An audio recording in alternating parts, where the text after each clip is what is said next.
They need to spend money to help the economy, to help the middle class. No, they're right spending now, money to help them to be reelected, and it's irresponsible.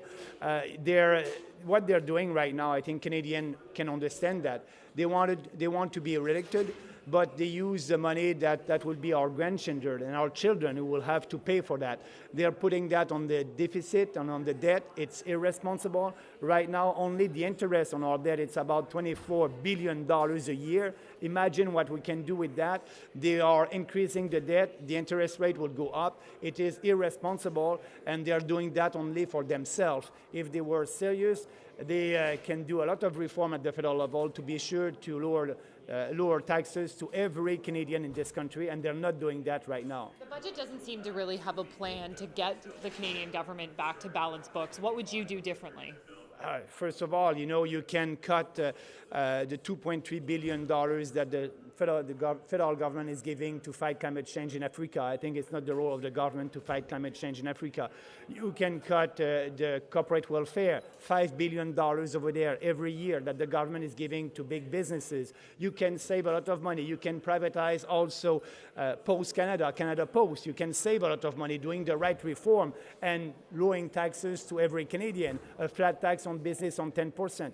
You are able to do that if you manage well the budget, but they're not doing that. They're spending money and trying to be reelected, but it is irresponsible because at the end, it won't be us who will pay for that. It's my daughters and your children, so it is irresponsible. And when we'll have a recession in this country, and maybe we'll have one, I don't know when, but that's part of the economy, we won't have any fiscal room for that. So it's completely irresponsible. But also at the same time, they're saying that they want to help the families and the poor in this country. And they are giving $3.9 billion to the dairy, poultry, and eggs producer to keep that cartel alive. That's a shame. That cartel charge $800 a year to each family in this country. They are paying twice the price for milk, dairy, and eggs for the last 45 years, and now they want to give compensation with $3.9 billion that we're going to pay for that cartel. With $3.9 billion, they can abolish that cartel. That's the cost to abolish that cartel. So they're not working for the middle class. The government, Morneau was out there today saying, well, we actually, if you look at debt to GDP ratio, it's projected to go down. It's among the lowest in the G7. And so he says that's a sign that we have actually a good fiscal balance sheet. What's your response to that? Is he looking at the wrong metric, or what's your response to that? No. First of all, he must do what he said that he would do. They said in a campaign that they will balance the budget this year. So we still have a deficit of $15 billion right now, and next year $19 billion. So the real metrics, it's the deficit.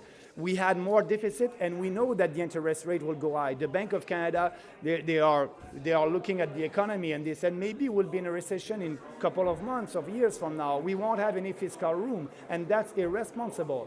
So what they're doing, they're using the money, the taxes. We know that the deficit of today are the taxes of tomorrow, and tomorrow people will have to pay for re-electing the Liberals. That's what they're doing.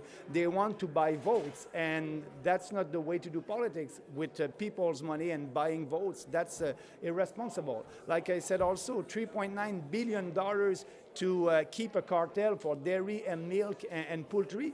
When Canadians are paying twice the price for that, they can save $800 a year. But no, they want that cartel to stay alive for another 45 years. What's that?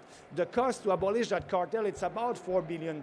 So you can abolish it right now, and Canadians will save $800 every year. So they're saying that they're working for the middle class, and they're not. They're not working for my daughters. They're not working for your children.